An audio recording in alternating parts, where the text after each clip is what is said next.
Akatambi kano kakwatiddwa jjo ku Lwokuna mu zooni y'Ekireka mu muluka gw'e Namugongo munisipaali y'Ekira mu disitulikiti y'e Wakiso. Waliwo abasajja abayimiriza munnansi wa Pakisitaani Rafiki Khan w'emyaka 36 eyabadde atambulira mu mmotoka y'ekika kya Probox. Omupakisitaani bamaze akaseera nga beezooba naye okumujja ku siteeringi okumuzza mu mutto gw'emabega ogw'emmotoka ye yennyini.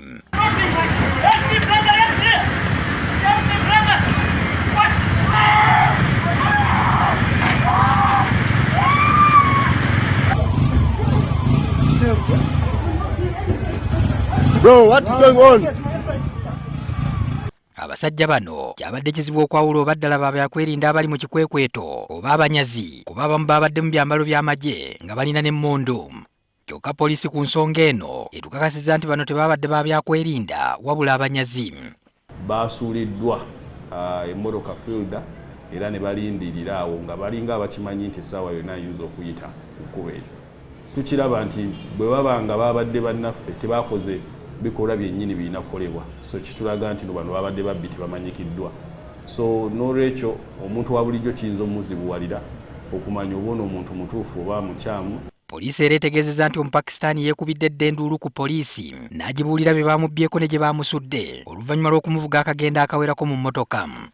Yatutegeezezza nti bamuvuze mpaka ku luguudo lwa Katosi Kayunga Mukono ne bamusuula awo ku kitundu kye bayita Kansagalabi era ne bagenda ne ssente ze omuli emitwalo 7 egya Uganda, $300 nga kwotadde n'amasimu ga 2 aga Samsung. Yafunye ebisago. Tuliko abantu ab'enjawulo be twogeddeko nabo abalumiriza nti guno omuze oguzze gulagajjalirwa ng'eno gukula nga gwatandikira ku bannabyabufuzi mu ngeri y'ekiwamba bantu. Kya buswavu okulaba nti kusaawa ne bavaayo bagamba nti tubanoonya bano abakoze kino bawambye mu Pakisitaani, so nga modus operandi oba engeri emu gye bakutte ono gye babadde bakwata abantu baffe bonna bonna. Katono eddoboozi kale eryo lyavuddeyo nti akatambi kakwatibbwa. Ne bameka abasobola okuba nga bayisibbwawo batyo nga bo tebannalabika oba babuze. Okyawulo otya ne bano betusanga badropinze nga baba basse. Baagala okutandika tubuzaabuza butatulowoozesa nti buli kimu bakikola bakimanyi. Mu Uganda abantu bokka balina emmundu betumanyi bamaje, poliisi na prison. So buli kyonna kye bakola bakikola mu bugenderevu. N'ekyokuba nti kino kyakoleddwa ssaawa 11 z'akawungeezi nga bukyalaba kimazeeko bangi ebyewungula. Abalala balowooza tikivudde ku kugattiriza magye mu mirimu gya poliisi. Tunuulira ng'ebitongole by'okwerinda byasukka obungi ate byonna nga birina obuyinza ne bigenda ne bikwata abantu ab'enjawulo nga bw'okubira ono agamba sinze mukutte ate oli nange sinze mukutte ate nga wali bamukutte nakyo nga kitongole kya byokwerinda.